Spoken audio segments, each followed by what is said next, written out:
Me alegro muchísimo, doctor, que nos acompañe esta tarde. En realidad no que nos acompañe, sino que sea la figura central esta tarde. Bueno, a mí me encanta compartir este rato con ustedes. Muy bien, doctor, muy amable de su parte por habernos brindado este tiempo. Porque la verdad un sábado a la tarde es medio difícil, pero bueno, lo estamos haciendo trabajar. Bueno, para eso estamos. ¿Quién mejor que ustedes que están al pie del cañón todos los días, las 24 horas? Es lo menos que puedo hacer. Muy amable, doctor. Bueno, quiero a todos nuestros colegas, a todos los que nos siguen, integrantes de la sociedad, los ginecólogos de Tucumán y ginecólogos de otras partes, otros puntos del país, que también están acompañando. Quiero decirles que esta tarde nos acompaña el doctor Vadim Mischanchuk. Para todos, Vadim, lo que es más fácil. Así es. Sí. Este abogado de la Asociación de Médicos Municipales de Buenos Aires y de Seguros Médicos Municipales. Así que en una palabra podemos decir, él es el que defiende a los médicos. Y esta tarde nos va a hablar de teleasistencia, en ginecología, marco legal, historia clínica y consentimiento informado. Así que, doctor, adelante. Bueno, muchísimas gracias. Buenas tardes a todos. Gracias por la invitación. Para mí es un placer compartir esta tarde con ustedes. Y bueno, vamos a hablar de un tema que bastante... se está hablando mucho del tema, inclusive hablábamos con Lucía hace un rato del proyecto de ley que está dando vueltas por el Congreso.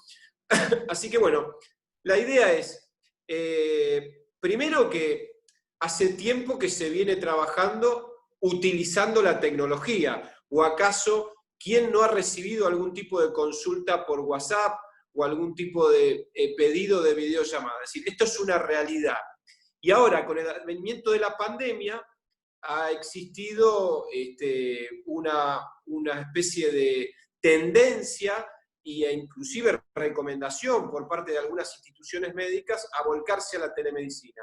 Y la pregunta que se hacen todos los médicos es, ¿esto es viable? ¿No es viable? ¿Es posible hacerlo? ¿Hay un marco legal que nos respalde? ¿Cómo trabajamos de esta manera? Porque vamos a dar el puntapié inicial.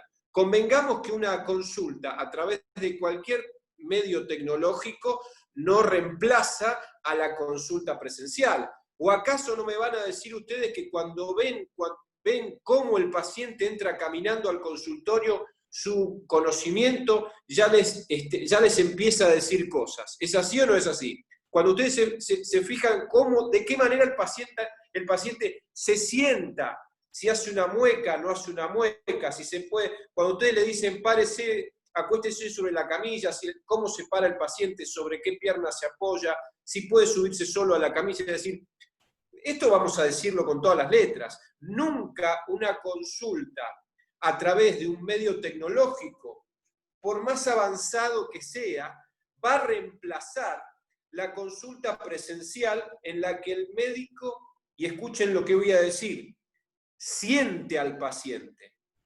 Porque el médico cuando ve a un paciente, hasta cuando se fija en la parte blanca de los ojos, en el tipo de color que tiene, puede sacar una conclusión.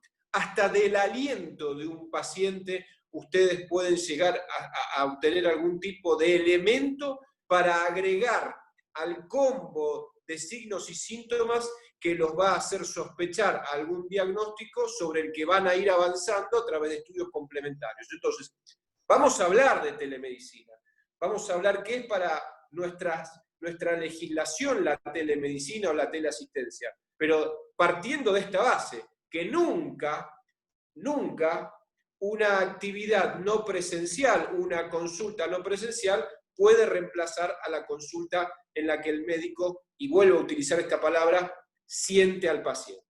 Bueno, habiendo hecho esta introducción, y quiero decirles que yo siempre fui muy crítico de esta cuestión del avance de la tecnología por sobre el conocimiento médico y sobre la tecnología intentando de alguna manera reemplazar la actividad del médico. Pero esto es otra cosa. Yo siempre fui muy crítico y después determinadas circunstancias me hicieron flexibilizar mi postura, pero la flexibilización de mi postura no quita todo lo que acabo de decir recién. ¿Por qué? Porque hay situaciones donde la tecnología bien utilizada, y la verdad que es fantástica. Imagínense ustedes pudiendo hacer una consulta con otro profesional en otro centro asistencial, un centro asistencial de mayor complejidad al que ustedes le mandaron un taco, por ejemplo. Un taco con tejido, un taco con alguna biopsia. Eso es fantástico. Entonces, no nos negamos al uso de la tecnología. Lo que decimos es, la tecnología no reemplaza la actividad del médico. Voy a arrancar con las imágenes que tengo preparadas para seguir tratando el tema.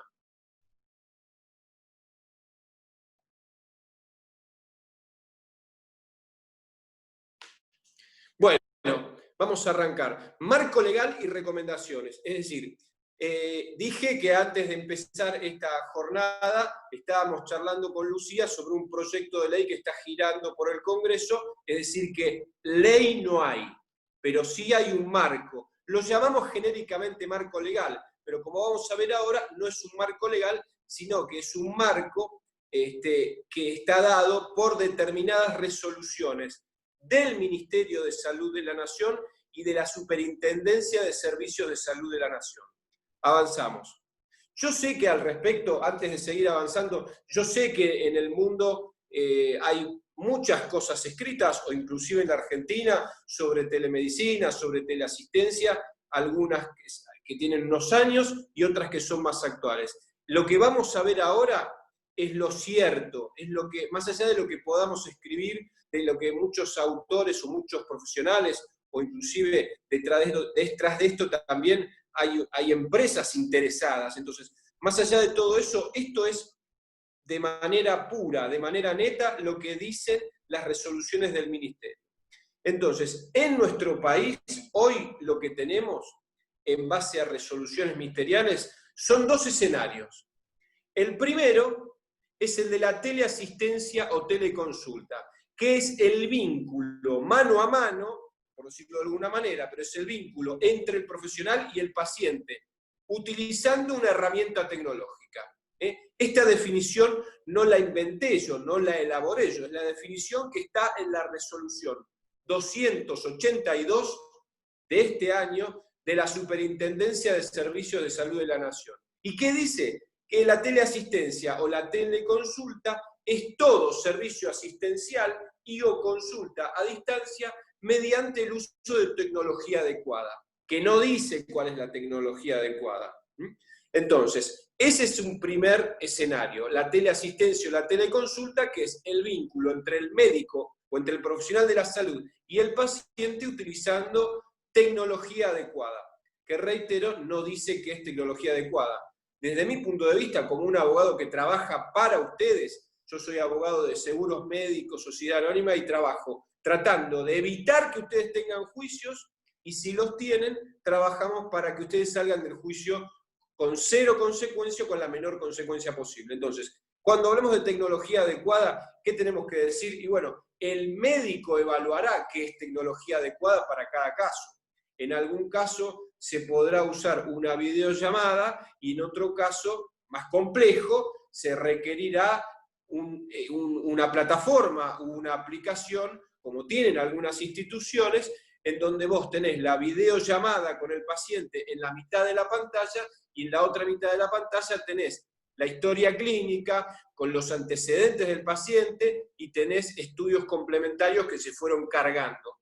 Ahí estamos viendo las dos puntas, ¿no?, de las posibilidades. Lo más básico, el uso de un teléfono celular, una videollamada, un Zoom, y en el otro extremo, más complejo, un extremo con más posibilidades tecnológicas, esta aplicación o esta plataforma que yo les digo. Este es el primer escenario. El segundo escenario es el de la telesalud, en donde cuando se habla de telesalud no hablamos del vínculo entre el médico y el paciente y el uso de la tecnología, sino que estamos hablando de una red de colaboración entre profesionales de la salud e instituciones públicas del país para optimizar las acciones de gestión en salud, la prevención la promoción, la asistencia y la capacitación de equipos de salud. Está clara la diferencia, ¿no? Una es el vínculo entre el médico y el paciente y el otro es una red de colaboración entre profesionales o entre instituciones públicas.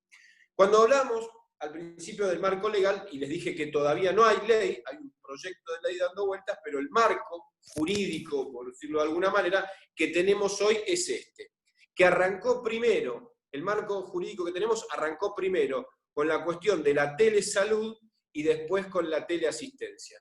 Así ya en el año 2018, el Ministerio de Salud elaboró la cobertura única de salud y hablaba ya de sistemas de información intraoperables y aplicaciones informáticas en temas de salud, a nivel nacional y a nivel red.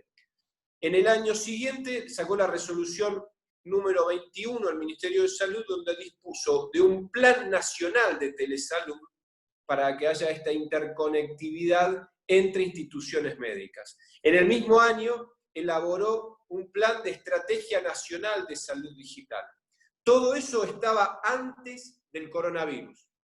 El país ya se venía preparando en la informatización de la salud.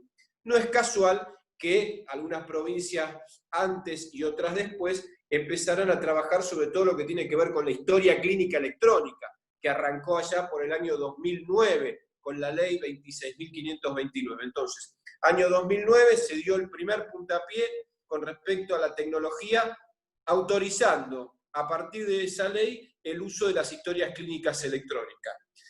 Pasaron 10 años, 9, 10 años, y el Ministerio de Salud de la Nación elaboró este plan, esta Estrategia Nacional de Salud Digital.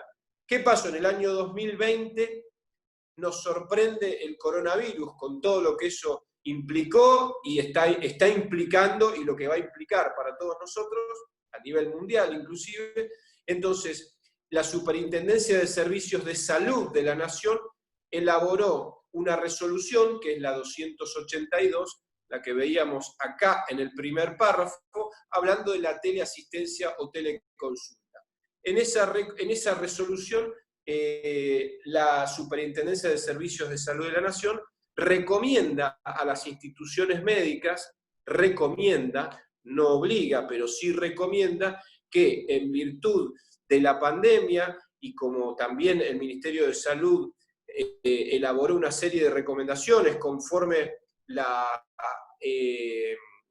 Organización Panamericana de la Salud, de ir descongestionando los hospitales, los sanatorios y las clínicas, desactivando determinados servicios para dar prioridad a las camas, a los lugares donde se iban a necesitar camas para atender pacientes de coronavirus. Entonces vieron que se fue suspendiendo todo lo que era crónico, todas las consultas que no eran urgentes. Entonces la superintendencia sacó esta resolución donde habla de la necesidad de que esos pacientes no queden en la nada y tengan acceso a un contacto con el sistema de salud a través de la teleasistencia o la teleconsulta. Ahora bien, tanto las resoluciones ministeriales que hablan de la telesalud, que es el sistema, la red, como la resolución que habla sobre la teleasistencia, dicen que hay que aplicarla, que se puede aplicar, pero respetando la ley 26.529. ¿De qué habla esa ley? De la historia clínica y del consentimiento informado, pero no aisladamente. Esa ley nos dice expresamente dos cosas muy importantes. Primero, que todo acto médico es obligatorio registrarlo. ¿Cómo? Se verá si estás en tu consultorio, en una ficha de consultorio, o si tenés un sistema de electrónico, una historia clínica electrónica de consultorio. Si estás en una institución, historia clínica en papel o electrónica. Pero, a ver, quiero que quede claro esto. Existe en la Argentina una ley que te obliga a registrar todo acto médico.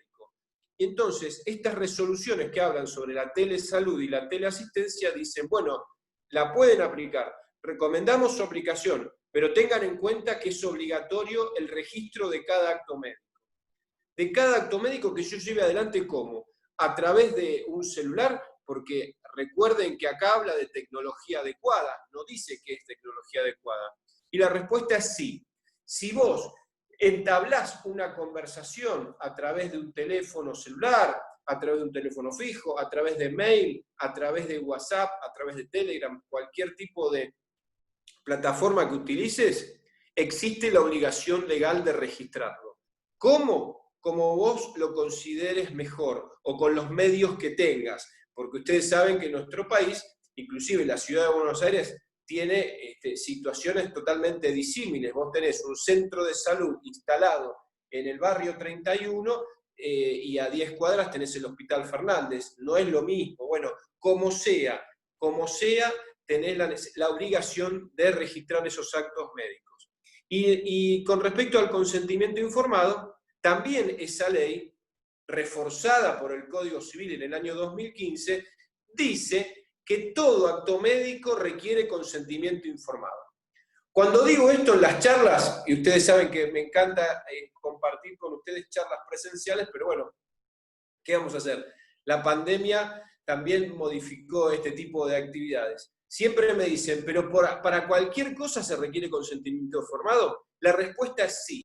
¿Pero por qué les llama la atención esto a ustedes? Porque cuando hablamos de consentimiento informado, lo primero que se le viene a la cabeza es el formulario preimpreso. Hablamos de consentimiento informado y ustedes creen que siempre que se habla de consentimiento informado, hablamos del consentimiento informado escrito, con la firma del paciente y la firma del médico tratante. Pero nuestra ley es muy rica en ese sentido y dice lo que les comentaba yo recién. Primero, que todo acto médico requiere consentimiento informado, pero no todo acto médico requiere consentimiento informado por escrito. Son dos cosas diferentes, porque en la Argentina tenemos dos tipos de consentimiento: el verbal y el consentimiento escrito. Y la ley es clarísima. Otro día, si quieren, hablamos específicamente sobre consentimiento informado. Pero la ley es muy clara. Exige que el consentimiento informado sea por escrito en actos muy puntuales. ¿Cuáles son esos actos muy puntuales?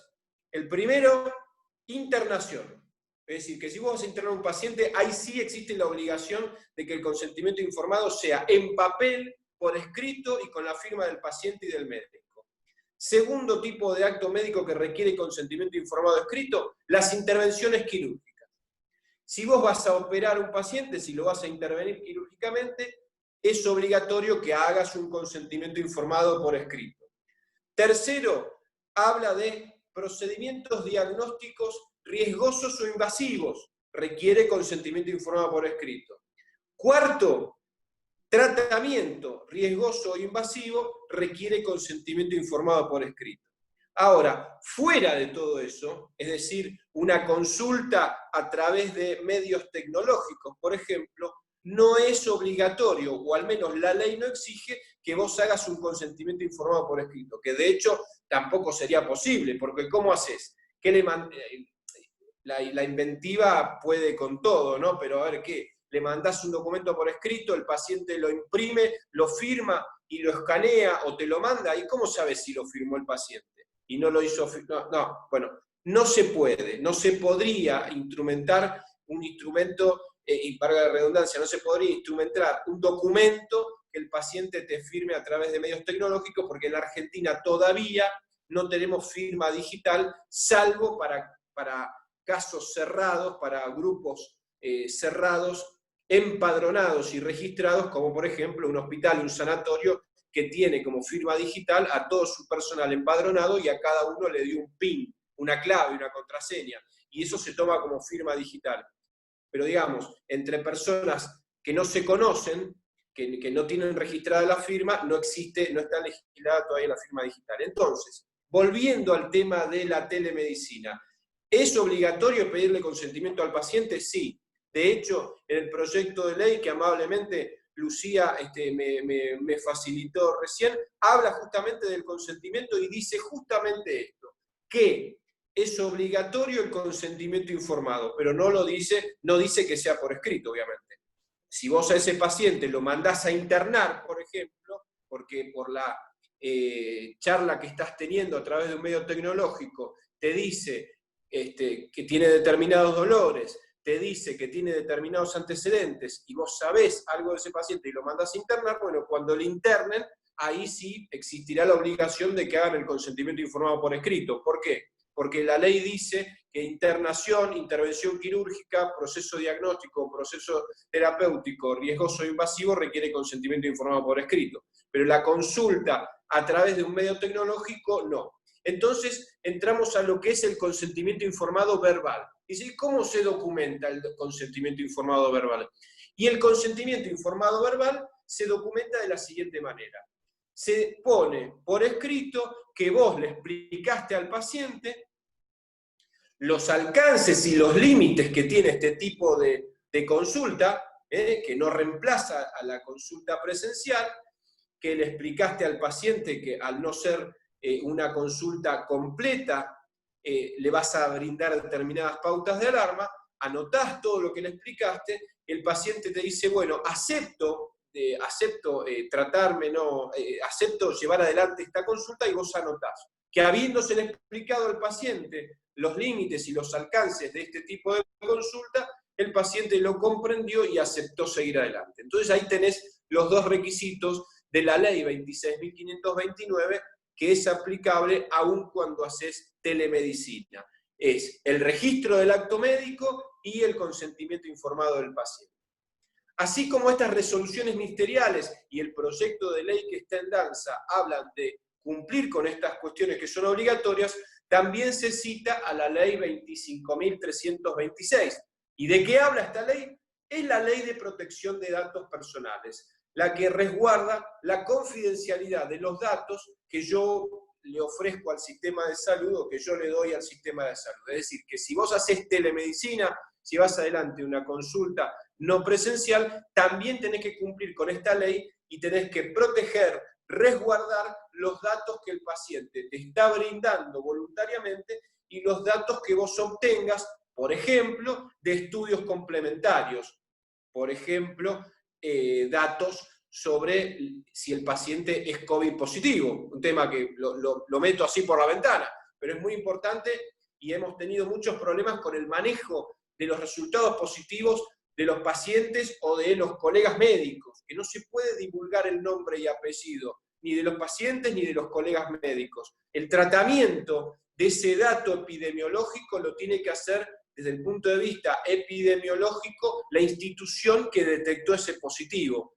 Me habían consultado algunas veces, ¿podemos publicar los datos o en chats de colegas queremos saber quiénes son positivos por si esto? No. Si yo soy médico y me hago un test y doy positivo, la institución no puede andar diciendo Vadim Mischanchuk dio positivo. La institución lo que tiene que hacer es un manejo epidemiológico, ver cuáles son mis horarios de trabajo, los días que yo voy a la institución y contactar a las personas que tuvieron o pudieron tener un contacto estrecho conmigo para seguir adelante los pasos que epidemiológicamente haya que seguir. Pero no se pueden publicar y tampoco se pueden andar pasando por chat quién dio positivo y quién no.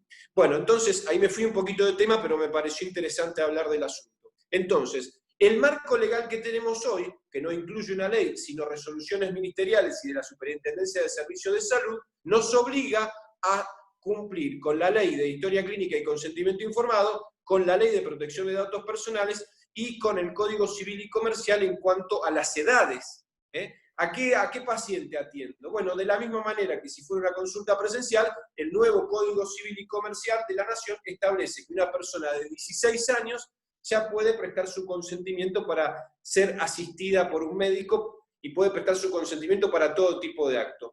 Es decir, que si ya tiene más de 16, puede consentir cualquier tipo de acto, un acto riesgoso, un acto invasivo, o inclusive, y quien puede lo más, puede lo menos, una consulta a través de telemedicina. Y además el Código Civil abre una ventana más de posibilidades que es entre los 13 y los 16. ¿Qué dice el Código Civil? Que puede un paciente entre los 13 y los 16 años consentir actos médicos que no sean riesgosos. Por eso me pareció importante citar al Código Civil. Bueno, acá con lo que hablé hasta acá, hice una pequeña introducción y les di el marco legal. Hablamos del marco legal. Esto es lo que está hoy vigente. Ahora, de la mano de la función que cumplo como abogado que hace 20 años que trabaja para ustedes en la ciudad de Buenos Aires a través de la Asociación de Médicos Municipales y en todo el país a través de Seguros Médicos Sociedad Anónima, que es la compañía de seguros de la asociación. Ahora va otra cuestión, la tercera y última parte de esta charla, que son las recomendaciones, porque ustedes trabajan en prevención y saben lo importante que es la atención primaria de la salud desde ese punto de vista, el primer nivel, la prevención, el ir a buscar el problema, ¿no? Antes de que explote, hablando en charla de café. Bueno, nosotros desde la Asociación de Médicos Municipales y desde Seguros Médicos creemos en la prevención y sabemos que se puede hacer prevención de conflictos y de litigios. Tengan en cuenta que yo trabajo para ustedes, no trabajo para los pacientes, es decir, mi trabajo es cuidarlos a ustedes. Entonces, ¿qué hacemos trabajando en prevención? ¿Cómo hacemos esa prevención desde Seguros Médicos para todo el país? Elaborando recomendaciones. Y las recomendaciones, más allá de que algunas ya las fui mechando en esta primera parte de la charla, las vamos a pasar en limpio con esta tercera y última parte. Primero, tener en cuenta nosotros como prestadores de salud, los médicos y las instituciones, que la consulta presencial no reemplaza, la telemedicina no reemplaza la consulta presencial, en donde, como dijimos al principio, el profesional puede sentir al paciente mediante maniobras semiológicas, que se complementan con estudios complementarios. De hecho, como hablábamos con Lucía al principio, el uso de la tecnología es un complemento, es una herramienta más, pero no es todo. La clínica es soberana, pero la clínica necesita un contacto con el paciente, necesita una anamnesis, ver cómo te contesta, ver cómo se mueve, ver cómo se sienta, ver cómo se para, ver cómo se acuesta en la camilla y cómo se levanta. Entonces, no reemplaza la consulta presencial.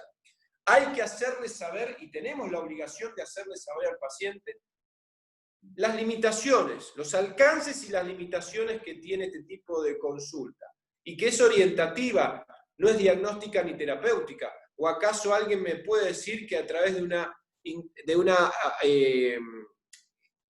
consulta no presencial puede llegar a un diagnóstico? No, seguramente esa consulta va a ser el puntapié inicial para que uno le pida estudios al paciente y para que después con los estudios y después sí en algún momento poder realizar maniobras semiológicas podamos llegar a un tipo de diagnóstico presuntivo, confirmarlo con más estudios y después sí avanzar sobre lo que es el tratamiento. Por eso es importante, no reemplaza la consulta presencial, es obligatorio explicarle al paciente los alcances y las limitaciones, es orientativa, no diagnóstica y terapéutica.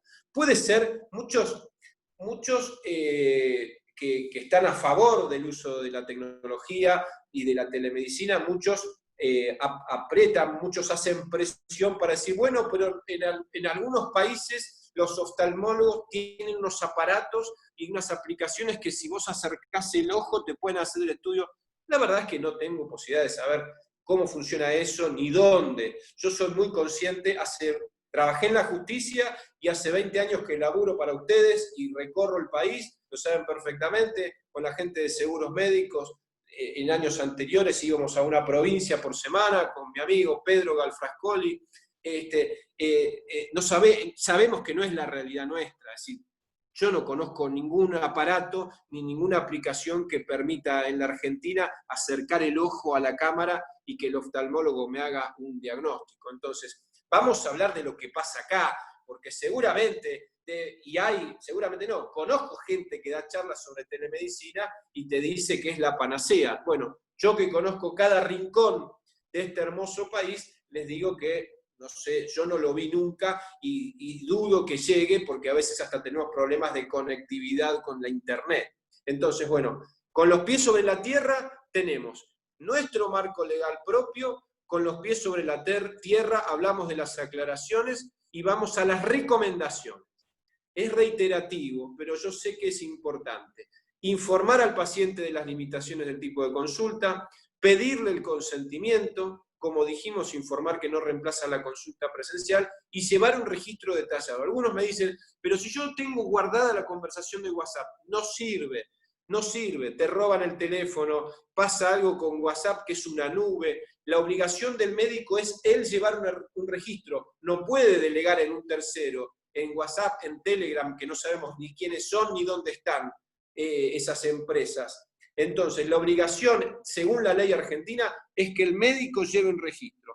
Tendrá una carpeta, un bibliorato, el que irá completando cada vez que hace una consulta por WhatsApp o una videollamada. No importa, la ley hoy, lo que tenemos como marco normativo, no establece cuál es el medio adecuado, pero sí establece la obligatoriedad de llevar un registro detallado.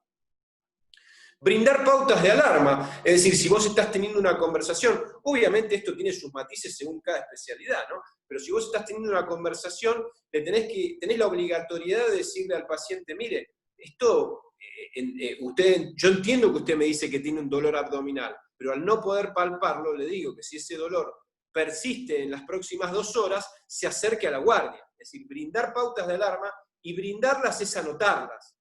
Porque yo laburo para ustedes, y sé perfectamente que ustedes hacen todas estas cosas, pero si alguna crítica constructiva tengo que hacer a partir de los años que llevamos trabajando juntos, es que hacen las cosas pero no las registran.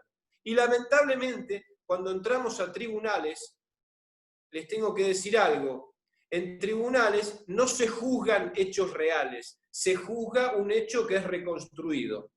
Es decir, por ahí la frase pasa desapercibida, pero en tribunales no se juzgan hechos reales. ¿Por qué? Porque los tribunales, los 3 jueces que nos juzgan en un juicio oral, no tienen un video y un audio de todo lo que pasó.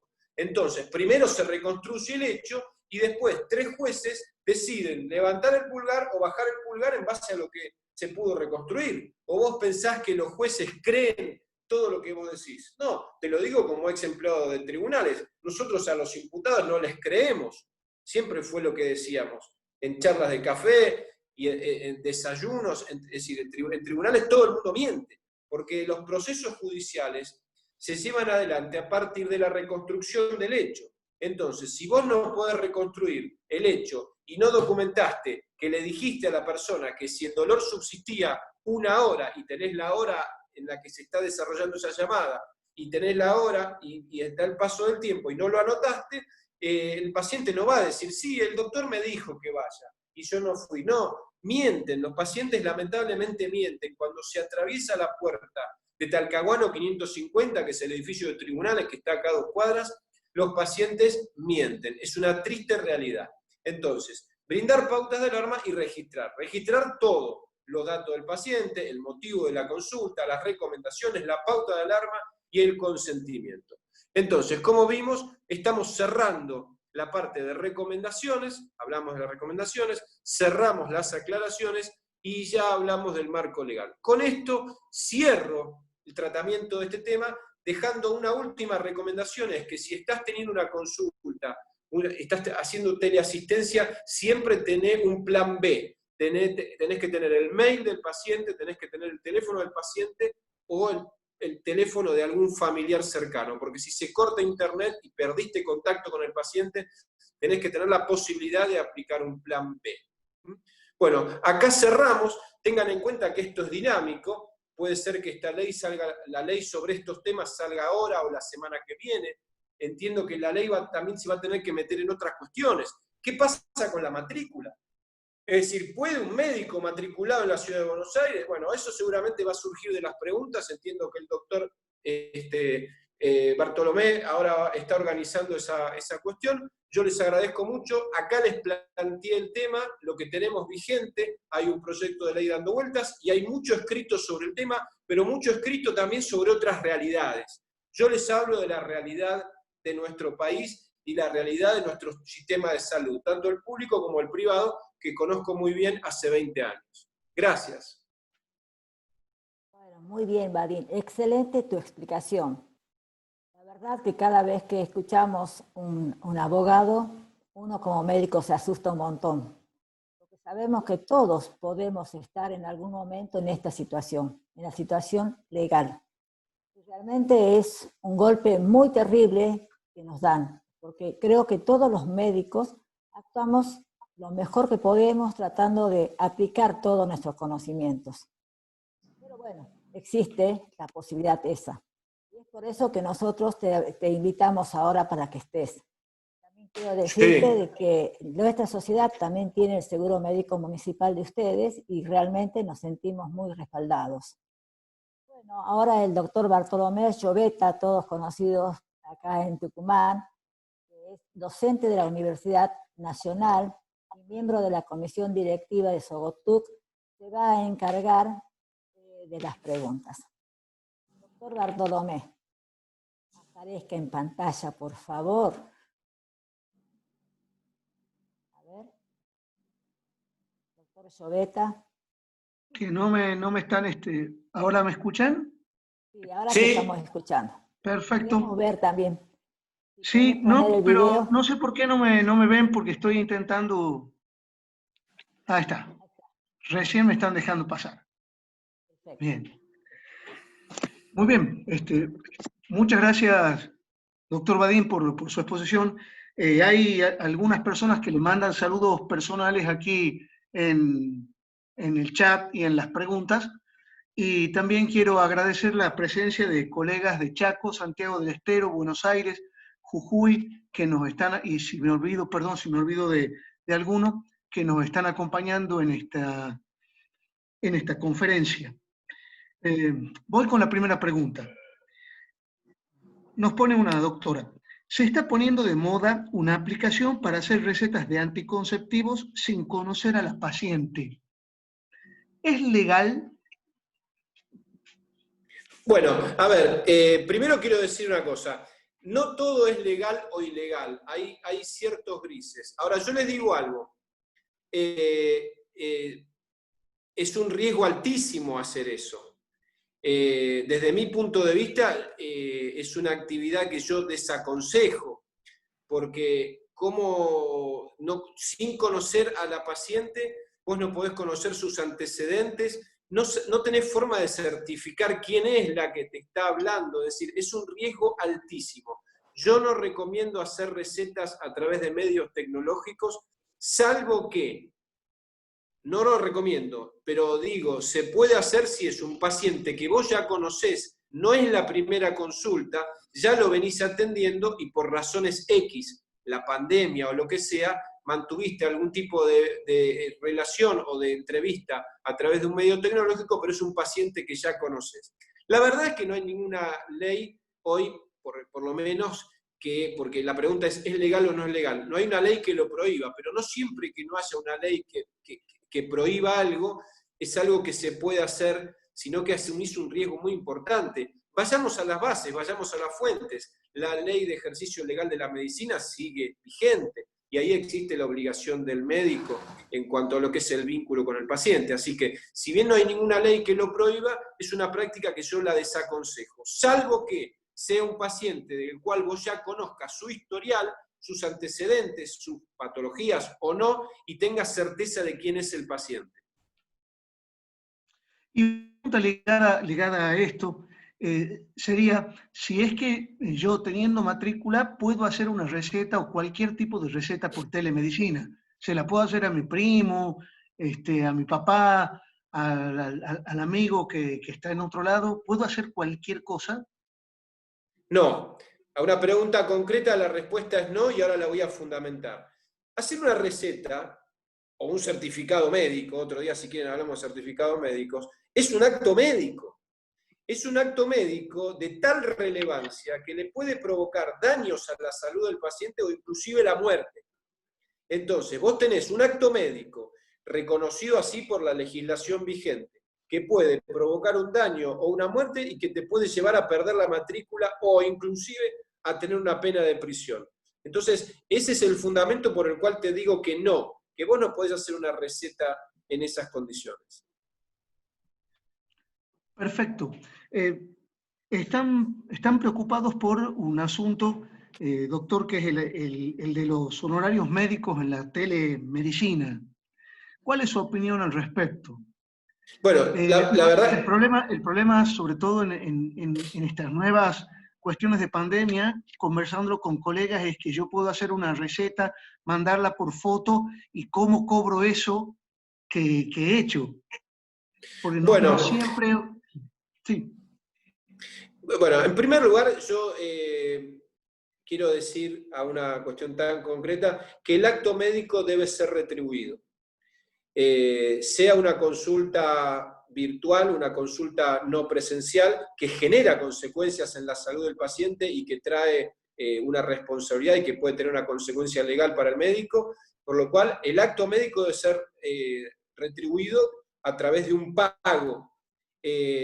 Acá las instituciones que me han consultado o los médicos que trabajan para instituciones privadas que me han consultado tuvieron una suerte de negociación. Algunas instituciones intentaron pagar la mitad, aduciendo que como el médico lo podía hacer desde la casa, no tenía gastos de alquiler, etcétera, etcétera. Bueno, quedó, como es el mercado laboral privado, quedó sujeto a negociaciones entre las partes. Acá hay instituciones que las pagan un 100% y hay instituciones que las pagan un 50%.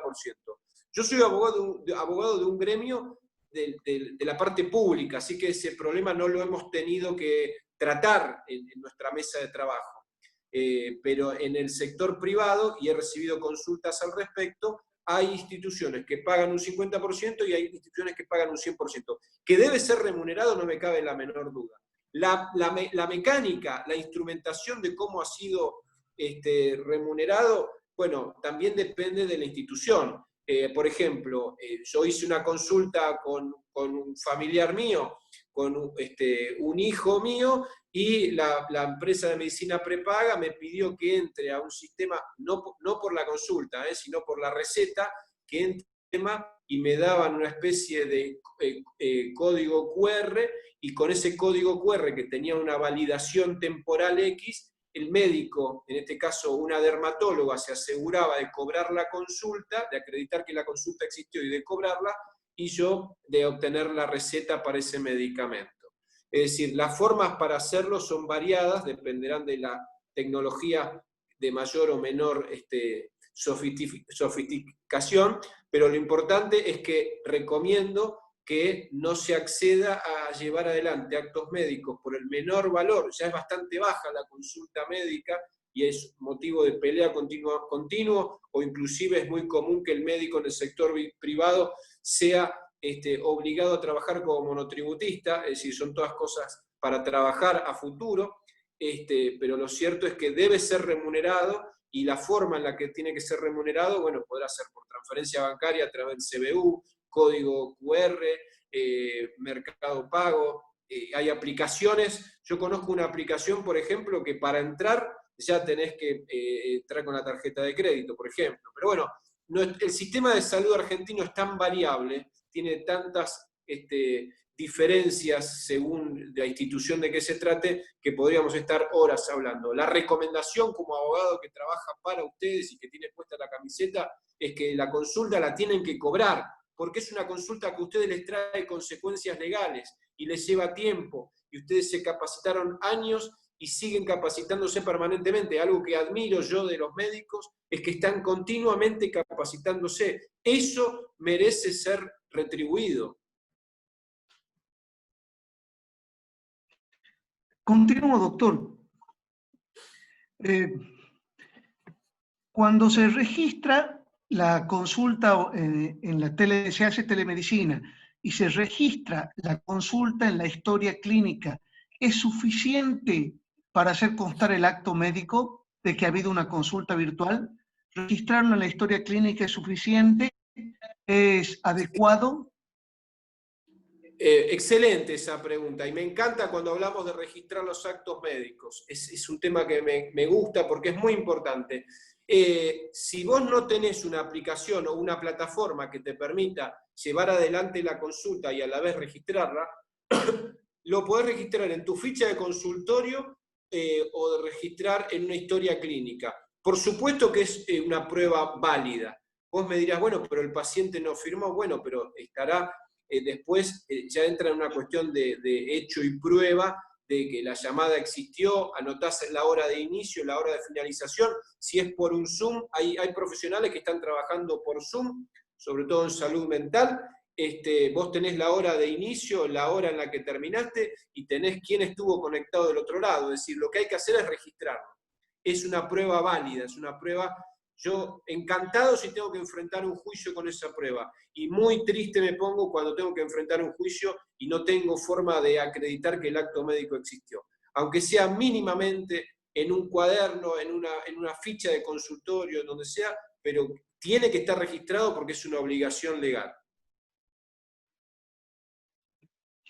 ¿Qué pasa o qué recomendación nos da usted si es que uno tuviera que comunicar una mala noticia o conversando con un diagnóstico de una enfermedad de transmisión sexual a través de una teleconsulta? Bueno, eso tiene varios ribetes. Primero está el impacto que pueda tener en la otra persona, que también lo vamos a tener que merituar, y también está la privacidad, porque vos no sabés si estás hablando con esa persona, y me ha pasado más de una vez de estar en un Zoom, me ha pasado a mí, que se cruzó mi hijo por atrás, o que pasó el gato, ¿viste? Entonces, es una responsabilidad tuya cómo hablas con ese paciente y qué información le das. Deberás merituar en cada caso concreto si existe una imposibilidad cierta de que ese paciente se acerque, porque en el manejo de esa información vos no sabés cómo puede reaccionar y no sabés con quién está en la casa, si es que está en la casa. Por eso, primero tendrás que hacer las preguntas del caso, y me imagino que si estás haciendo una consulta a través de un medio tecnológico, porque existe una imposibilidad. Lo hablábamos con Lucía al principio, que me planteaba algo muy interesante, estábamos charlando del tema, y decía, pero esto va a ser obligatorio, ¿esto cómo es? ¿Es obligatorio para los médicos? Y la verdad es que no, como toda herramienta, y esto hay que recalcarlo, esto es una herramienta más, como toda herramienta va a quedar desde el punto de vista de tu criterio médico, cuándo es más conveniente usarla y cuándo no. Entonces, si tenés que dar una noticia de esa naturaleza, a ver, lo ideal sería que la cites al consultorio a la persona. Si no podés, porque ahora, por ejemplo, el 1 de julio arrancamos otra vez con una cuarentena fase 1 y no podés, bueno, le harás las preguntas del caso para ver si es posible transmitírselo de esta manera, porque quizás vos al darle esa noticia le estás diciendo, mirá que te tenés que hacer, no sé, otro cultivo o empezar ya con tal medicación, si es una enfermedad de transmisión sexual. Entonces, bueno, el criterio es médico, de si la usás esta herramienta en todo paciente para dar una noticia o en qué pacientes y en qué condiciones. Perfecto. ¿Es el celular un buen instrumento para guardar lo hablado y lo escrito? No. Es una pregunta que surge siempre y la respondo primero de esta manera, no, porque el celular te lo pueden robar, lo puedes perder, se puede destruir, WhatsApp puede desaparecer mañana y la obligación es tuya, la obligación de registrar el acto médico, no de delegar en un tercero, sea WhatsApp, sea Telegram o la aplicación que uses. Es tu obligación y tampoco la podés subir a una nube que no sabés, te la da un laboratorio y no sabés qué resguardo de confidencialidad tiene. Mira, prefiero que lleves un registro escrito en papel o que lleves en la computadora un Word prolijo y no que guardes la conversación o las cosas en el teléfono. Vos podés tener el archivo, obviamente te podés bajar por teléfono o podés tener una aplicación, pero bueno, esa aplicación, ojo con las aplicaciones que se van a empezar a vender, porque ya pasó con las historias clínicas electrónicas, los sistemas operativos que se empezaron a vender al principio eran una porquería. De hecho, hoy seguimos haciendo ajustes sobre la marcha. Entonces, ojo con las aplicaciones que ya se ofrecen y las que se van a seguir ofreciendo. Ten en cuenta que el responsable del registro de ese acto médico y de conservar esa información, al menos hoy, por 10 años, esa obligación es tuya. Si vos confías en esa aplicación, bienvenido sea. Pero si vos vas a contratar una aplicación, tenés que decir, ¿y estos datos dónde están? A este backup, ¿cómo puedo yo acceder? ¿Se entiende? Bien. Hablando de las historias clínicas que están digitales, que están en la computadora principal, ¿qué condiciones tienen que tener para que sean válidas? Cuando uno no lleva el registro en papel, sino directamente lo hace en la historia clínica de la computadora.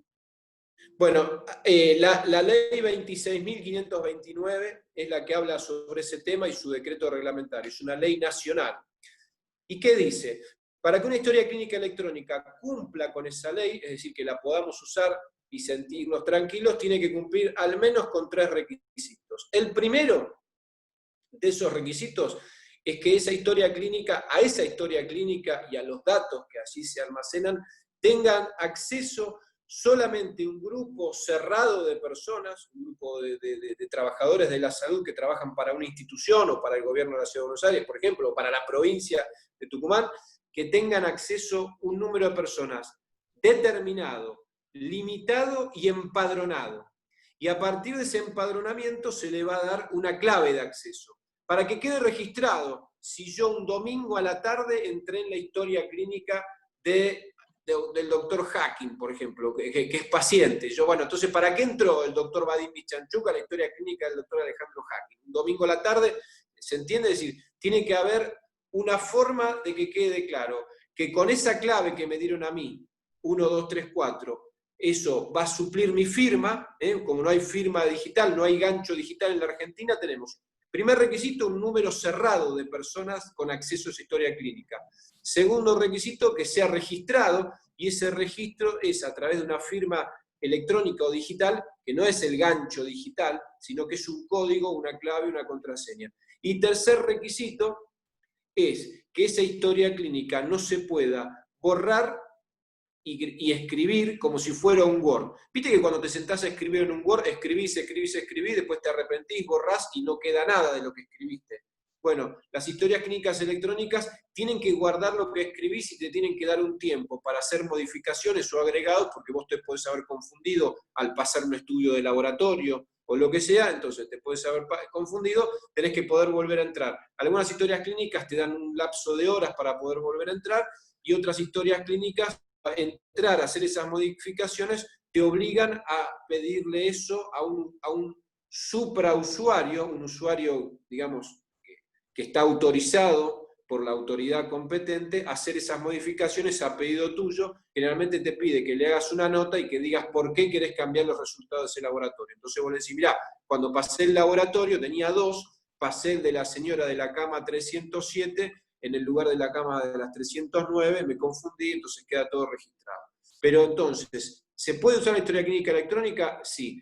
¿Cuáles son los requisitos que establece la ley? Es un número cerrado de personas registrados y empadronados, una firma digital para poder atribuirle a cada uno de los usuarios, y que cada uno tiene su contraseña, todo dato que se ingresó después de que se puso 1, 2, 3, 4, si 1, 2, 3, 4 es Vadim Pichanchuk, se me va a atribuir a mí. Después, que no se pueda escribir y borrar sin que quede registro, y obviamente la confidencialidad. Tiene que ser un sistema que nos garantice la confidencialidad. Sabemos todos que en la electrónica, en la informática, el riesgo cero no existe, pero bueno, por lo menos que se lleven adelante. Viste como cuando haces alguna compra a través de internet, que hay un candadito que te dice que es un lugar seguro. Bueno, ese sistema, el que lo compra, sea un sanatorio, sea vos en tu consultorio, sea una provincia, quien sea, tiene que tener en el contrato de compra asegurado que ese sistema es seguro. Seguridad 100% no hay. También las historias clínicas en papel están guardadas en un archivo, la llave de ese archivo puede caer en manos de un tercero. Con suerte, esos archivos tienen llave, al menos hablo de la experiencia de la Ciudad de Buenos Aires, con suerte tienen llave, así que bueno, seguridad no hay, ni en papel, ni en temas informáticos, 100% no hay nada. Pero sí hay un responsable, ¿no? Si es la historia clínica que estás usando en el hospital, el responsable no es el médico, sino que es el gobierno de la Ciudad de Buenos Aires. Si es una historia clínica que estás usando en el hospital y es en papel, el responsable del cuidado de esas historias clínicas es el director y no el médico. Una pregunta en otro sentido. Trabajo en la parte pública y me quieren obligar a hacer telemedicina. ¿Pueden obligarme a hacer telemedicina aun cuando yo no esté de acuerdo, cuando no sea de mi agrado hacerlo? Bueno, ¿trabajando en el sistema público? Claro, es una herramienta más. La verdad que es una herramienta más, como otras que se han ido agregando al sistema. Esto que vos planteás no es de laboratorio, no es sacado de un libro de ciencia ficción. Sobre todo acá, por el tema de la pandemia, muchos médicos de los CESAC, de los centros de salud periféricos a los hospitales, me han hecho esta consulta, me dicen, mirá, nos suspendieron las consultas en salud mental y lo único que nos permiten hacer es teleasistencia o consulta no presencial. La verdad que yo no estoy de acuerdo. Mirá, es una herramienta que ya tiene una aprobación por el Ministerio de Salud de la Nación y está por salir una ley. Y si estás en una organización de trabajo y te dicen que esa herramienta está validada, tiene una validez, tiene un respaldo legal, como la historia clínica electrónica. Al principio, cuando salió la historia clínica electrónica, me decían, no, yo no quiero usar historia clínica electrónica porque pueden hackear los datos. Y bueno, es una herramienta más, y hay una ley que la respalda. La verdad es que no tenés mucho margen para negarte. Vos podrás documentar después los pruritos o las contras que ves a llevar adelante esa consulta, o le podés decir inclusive al paciente, mirá, estamos haciendo esto, pero ni bien puedas venir. Lo cierto es que, habiendo un reconocimiento, un marco jurídico atrás de este sistema, siendo que el sistema, si cumple con los requisitos y si es un paciente que está para hacer una consulta no presencial, porque hay pacientes que ya, por el tipo de dolor que tienen, le decís salir corriendo a la guardia. Mucho margen para negarte, para negarte por el solo hecho de no querer hacer telemedicina, mucho margen no tenés, salvo que las características del paciente o el sistema que te quieran hacer utilizar, vos no lo veas seguro y decís, no, che, pará, esto pone en riesgo al paciente, entonces cancelemos la consulta no presencial, manden una ambulancia o digámosle al paciente que se acerque a la guardia más cercana. Pero no porque no, porque esto no es bueno para este paciente en este caso concreto, no en términos genéricos. No sé si soy claro. Perfecto. ¿Alguna recomendación con respecto a la firma digital, doctor? Bueno, en la Argentina no tenemos firma digital. Yo ahora no me acuerdo de memoria, soy un desastre con los números de leyes, pero hay una ley 26.000 y pico que dice que en la Argentina no hay gancho. Si hablamos de firma, y cuando hablamos de firma hablamos de gancho digital, no está legislado. No está legislado por más que en algunos post-it, cuando pagás con la tarjeta de débito te hacen firmar con el dedo, no está legislado eso. Entonces, la firma digital, según esa ley, que ahora no me acuerdo el número, pero lo puedo llegar a chequear en cualquier momento, dice que en la Argentina la firma digital que vale es la de la contraseña. Si a vos, un banco, una tarjeta de crédito, tu empleador, ya sea el gobierno de la Ciudad de Buenos Aires, la provincia de Tucumán, la clínica en la que trabajás, tiene un sistema de número cerrado de usuarios y a cada usuario le da una contraseña, eso es lo que para la Argentina es una firma digital, pero no el gancho. El gancho es decorativo. ¿Se entiende? Perfecto. Aquí hay un comentario de uno de los participantes con respecto al consentimiento informado. Él nos dice que Swiss Medical, cito textualmente, nos pide consentimiento firmado y que lo guardemos cuando hacemos la teleconsulta. Swiss Medical nos pide consentimiento informado y que lo guardemos cuando hacemos la teleconsulta. A ver, vamos a tratar de despejar un poco. Si estás haciendo una teleconsulta, no entiendo cómo el paciente puede firmar ese consentimiento. Quizás lo que yo haría, si fuera abogado de Swiss Medical y quisiera tener ese resguardo, le diría, bueno, mire, primero el paciente, cuando se afilia a Swiss Medical, firma un consentimiento en papel y de su puño firma diciendo que está abierto a utilizar la telemedicina. Y ese consentimiento queda. Pero ese consentimiento no es válido para cada consulta. Es decir, la ley no exige que por la telemedicina haya un consentimiento escrito, porque aparte es imposible hacer el consentimiento escrito. Quizás vos me dirás, bueno, pero que lo imprime, lo firma y lo escanea. Está bien, pero no tiene valor legal. Quizás es un requisito más, es como esa leyenda que se pone, la casa no se responsabiliza. ¿Viste cuando dejás el auto en un estacionamiento que te dicen, el lugar, la empresa no se responsabiliza por los daños? No es legal. Es decir, que si una empresa de medicina prepaga le hace firmar al paciente un consentimiento y que te lo mande escaneado, no es el consentimiento que la ley exige. Y la ley exige consentimiento informado por escrito, en papel, de puño y letra del paciente para internación, intervenciones quirúrgicas, procesos diagnósticos riesgosos o invasivos, o procesos terapéuticos riesgosos o invasivos. Puede ser que la empresa, dentro de sus facultades, exija que se haga esa firma virtual o ese gancho escaneado. Pero la verdad es que la ley no lo exige. Y en este caso, otra pregunta. Cuando se usa una plataforma ya establecida por obras sociales, ya está instalada, ¿se tiene que sobreentender que el paciente entiende, que sabe que es un sistema limitado o que sabe que es un servicio de telemedicina? ¿El médico sobreentiende que... No, Sí. mira, nada se sobreentiende. Y el consentimiento es por cada consulta, porque yo como paciente, según el tipo de consulta que haga, tengo que entender que esta consulta tiene determinados alcances y limitaciones que no se acercan a la consulta presencial. Por más que el paciente haya firmado un consentimiento genérico cuando se afilió a la medicina prepaga, yo soy médico, entro 5 años después de que el paciente se afilió, entro 3 años después de que se está utilizando esta aplicación. Cuando yo entablo una conversación con vos, Bartolomé, te diría, señor, yo le tengo que hacer saber a usted, señor Bartolomé, que esta consulta no reemplaza una consulta presencial. Yo accedo a explicarle todas estas cosas y usted después me va a decir si comprendió y si aún así quiere seguir sosteniendo este tipo de consulta. Le quiero decir que como usted está en su casa y yo estoy de este lado de la pantalla, no le puedo palpar el abdomen. Entonces yo voy a confiar en que usted me dice dónde le duele, pero yo no puedo saber si usted sabe determinar bien la fosa ilíaca izquierda, la fosa ilíaca derecha, es decir, yo no... Entonces, ¿entiende esto usted? Si lo entiende, yo a medida que voy avanzando voy a ir anotando. Le expliqué al paciente de Bartolomé que no puedo palparle el abdomen, por lo tanto le voy a dar las pautas del arma, le di las pautas del arma, lo entendió, me dijo que lo entendió y le dije que ante un cambio o la persistencia de ese dolor, vaya a la guardia más cercana. Y ahí seguimos. Bueno, ¿usted comió algo? ¿Tuvo alguna transgresión alimentaria? ¿Cómo son sus hábitos?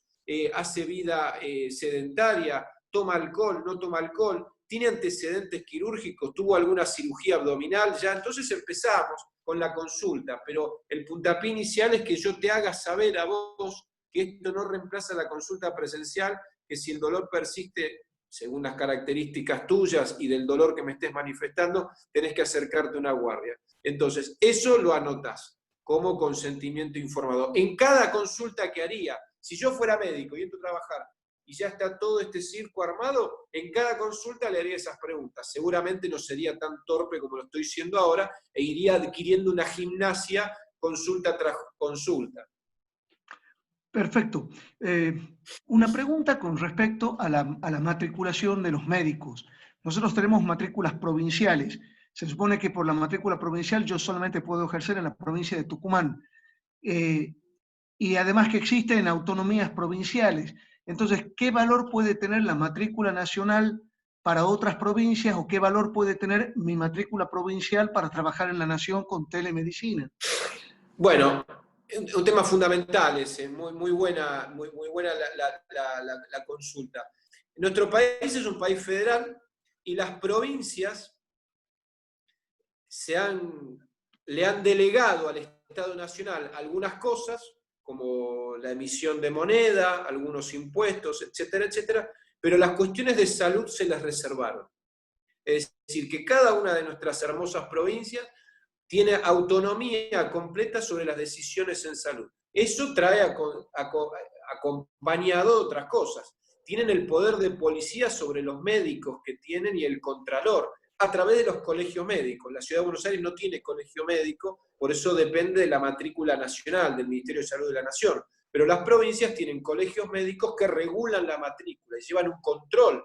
Y se hacen responsables los colegios médicos de lo que hacen esos médicos, de quién es el médico, si tiene la especialidad o no la tiene. Por lo tanto, la telemedicina y lo que estamos viendo en cuanto a resoluciones del Ministerio, de Superintendencia de Servicios de Salud, e inclusive ese proyecto de ley que está dando vuelta, no se mete en eso, con lo cual estaría vedado en principio, con los elementos que tengo a la vista, que un médico que tiene matrícula nacional ejerza en la provincia de Tucumán o en la provincia de Tierra del Fuego, porque hoy es provincia autónoma, o en la provincia de Misiones. eso se sigue manteniendo, es decir, que esta telemedicina se aplicaría sin transgredir ese tipo de cuestiones. Eso en el mano a mano con el paciente. Distinto es si vos querés hacer una interconsulta con un colega que está en Buenos Aires, pero el responsable del paciente sos vos, allá en Tucumán. Ahora, si vos querés hacer una consulta con Hacking, que está acá en Buenos Aires, bueno, perfecto, vos te vas a hacer responsable de esa interconsulta, pero el responsable por el paciente sos vos. A mí me parece que eso es correcto que siga existiendo, porque es imposible que el Colegio de Médicos de Tucumán controle la autenticidad de la matrícula del doctor Hacking, por ejemplo, que está acá en la ciudad de Buenos Aires. ¿Se entiende? Es decir, para mí, y por lo que vi del proyecto de ley y de las resoluciones que ya existen, eso no se modifica, no tendría por qué modificarse, y tendría que seguir manejándose de la siguiente manera. Un médico que tiene matrícula nacional no puede ejercer si no saca la matrícula, por ejemplo, de la provincia de Buenos Aires.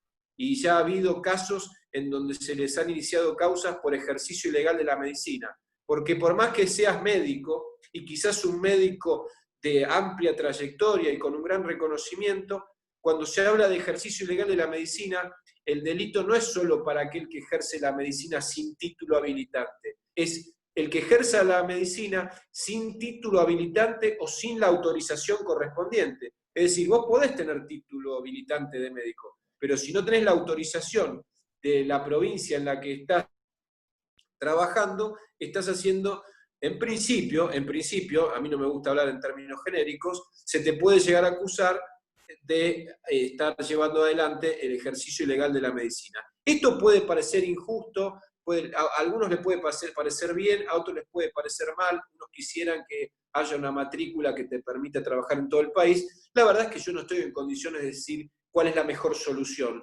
Mi obligación como abogado que trabaja para ustedes, desde Seguros Médicos, es hacerles saber que hoy nuestro país está organizado de esa manera. Una pregunta que ha aparecido varias veces como para que quede clarito. ¿Puedo hacer una consulta por WhatsApp y luego dejar asentado en cualquier tipo de historia clínica? Podés, nadie te impide que uses el WhatsApp. Vos verás en qué condiciones. Ahora, si podés dejarla registrada, te lo cambio. Tenés la obligación de dejarla registrada. Tenés la obligación de registrar cada acto médico y contestarle a un paciente o mirar el laboratorio de un paciente a través de una foto que te mandó por WhatsApp implica un acto médico. Con lo cual tenés la obligación de hacerlo y más allá de la obligación legal está mi recomendación de que lo hagas.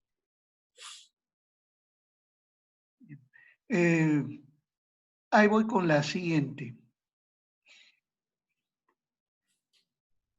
¿Cómo se maneja la videoconsulta con las obras sociales desde el punto de vista médico-legal si no queda registro de la misma? Bueno, si el sistema que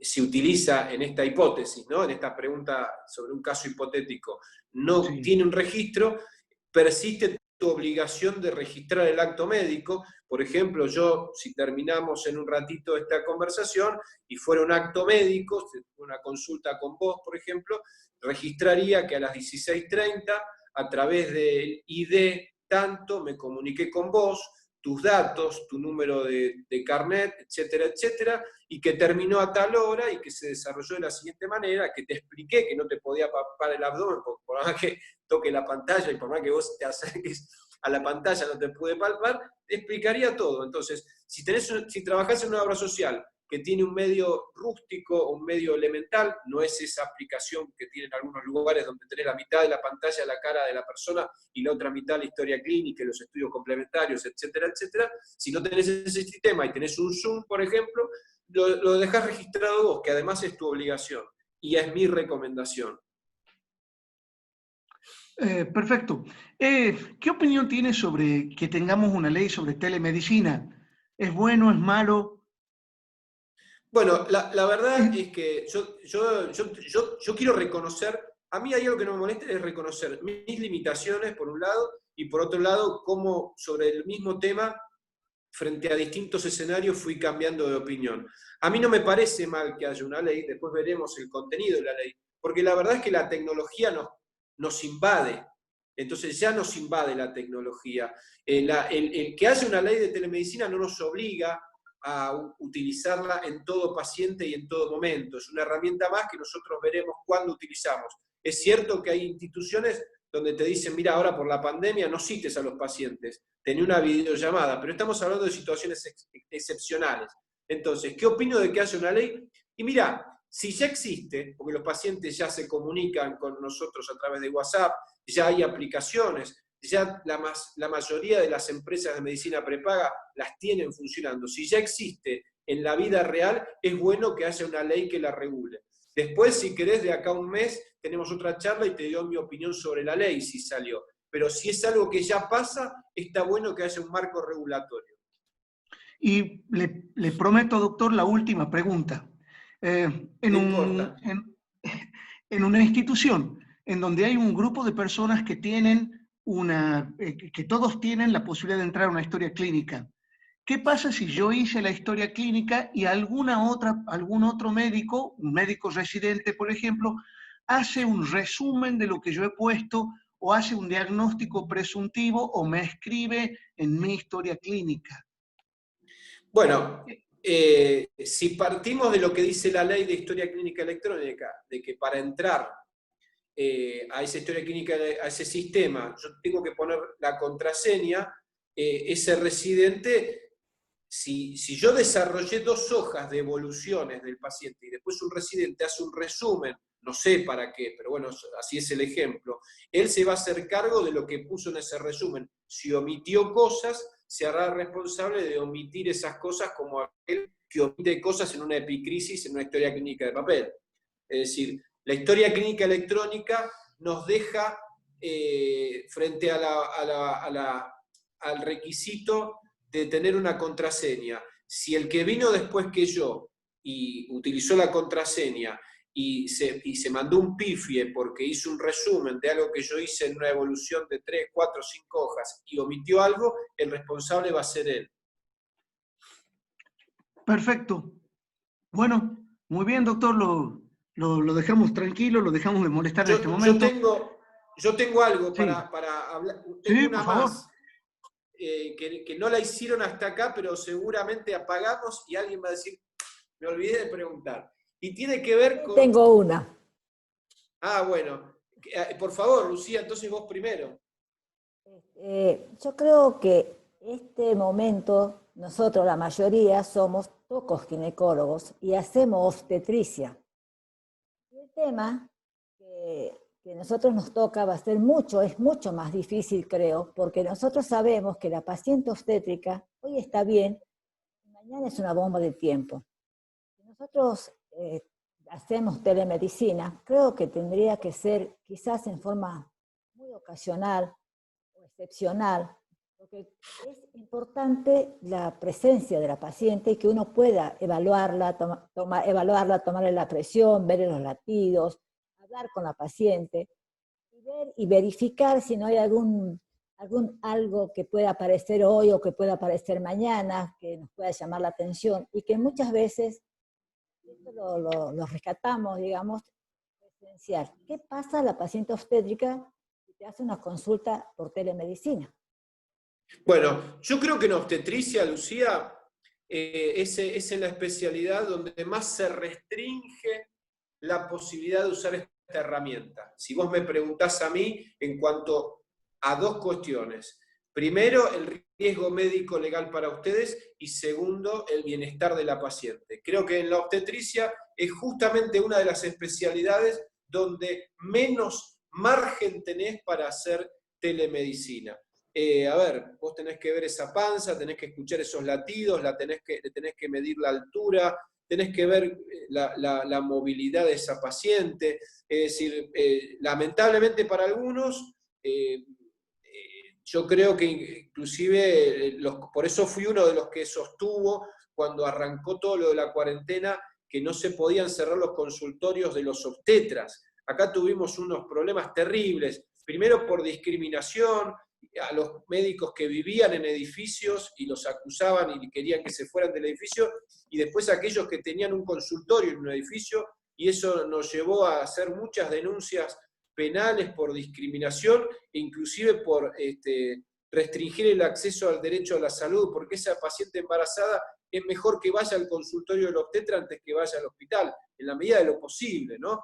Pero yo creo que los servicios de obstetricia, a pesar de esta pandemia, son los que se ven menos posibilitados de utilizar la teleasistencia. Distinto es si la paciente ya se fue, ya la viste, ya la conoces, es una paciente que ya tiene sus controles regularmente y entre consulta y consulta te quiere mostrar algo, te quiere contar algo, ahí me parece que es una de las excepciones en la que podría llegar. Pero vos sabés mejor que yo que la obstetricia te obliga a hacer determinados controles puntuales según el estado de crecimiento y la edad gestacional y según las características de la paciente, sea un embarazo de riesgo o no. Entonces, para mí, y es una opinión, puede haber opiniones en contrario, pero para mí en obstetricia, entre consulta y consulta presencial, si no surgió nada de pauta de alarma, quizás alguna consulta o alguna duda que la mujer tenga podría llegar a ser una excepción para que ella te haga una videollamada, una consulta. No conseguí la medicación que usted me dio, estos óvulos que usted me dio para tratar tal patología, bueno, me recomienda a otros, es decir, cosas muy chiquitas, pero no en sí lo que hace al control del embarazo. Por eso te digo, estamos hablando en términos muy genéricos, pero muy buena tu observación, y también la hizo, vi que Jackie me escribió en algún momento, en obstetricia lo veo casi de las especialidades que menos se puede usar la telemedicina, ¿no? Bien, doctor. Una cosita quería decir yo, y es algo que siempre me preguntan cuando termino las charlas o surge en la charla, y se acerca un dato no menor, porque bueno, a todos nos preocupan la responsabilidad que ustedes tienen, y los juicios que cada vez son más, y son juicios que abarcan más conflicto, si está cubierto o no está cubierta la telemedicina por las compañías de seguro. Bueno, más allá de que sé que está presente Patricia Kian de Seguros Médicos, que si quieren hacer alguna pregunta concreta sobre la póliza, sé que ya está escuchando la charla, déjenme decirles que la Asociación de Médicos Municipales y Seguros Médicos de Médicos Municipales, por indicación de su presidente, el doctor Jorge Gilardi, dispuso inmediatamente, cuando se empezó a hablar de telemedicina, que sin ningún costo extra haya cobertura para todo acto médico que sea llevado adelante a través de un medio tecnológico. Así que están cubiertos, ¿no? Es un dato no menor. Sí, es importante porque hay algunos médicos que nos comentaron que sus seguros no le cubría el tema de la telemedicina. Y en este momento de pandemia, casi todos nos vimos obligados a usar, no sé si la telemedicina, pero usar el WhatsApp o usar algún el WhatsApp, claro, por medio para comunicarnos con los pacientes. Sí, bueno. Y ya que tocas el tema de la pandemia, Lucía, te quiero decir que no sé cómo les habrá tocado a cada uno en suerte, pero acá tenemos muchos casos en donde a partir de la cantidad de pacientes con COVID positivo, se reorganizó la tarea de los médicos y por ahí hay médicos obstetras trabajando en pacientes COVID positivo, o un oftalmólogo trabajando, haciendo cosas de la vía aérea, haciendo tareas en la vía aérea. Entonces manifestaron su temor por cometer errores, por no ser de su especialidad, y la Asociación de Médicos Municipales y Seguros Médicos, a través de su presidente, tomó la decisión de cubrir cualquier tipo de acto médico, independientemente de la especialidad que sea. Es decir, voy a decir quizás un ejemplo muy burdo, pero sos obstetra, sos oftalmólogo, te mandan a intubar, no intubaste o no llegaste a intubar a tiempo por falta de práctica, o lesionaste la vía aérea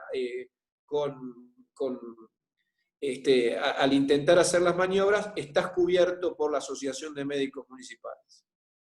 Muy bien, doctor. Bueno, quiero agradecer realmente su presencia.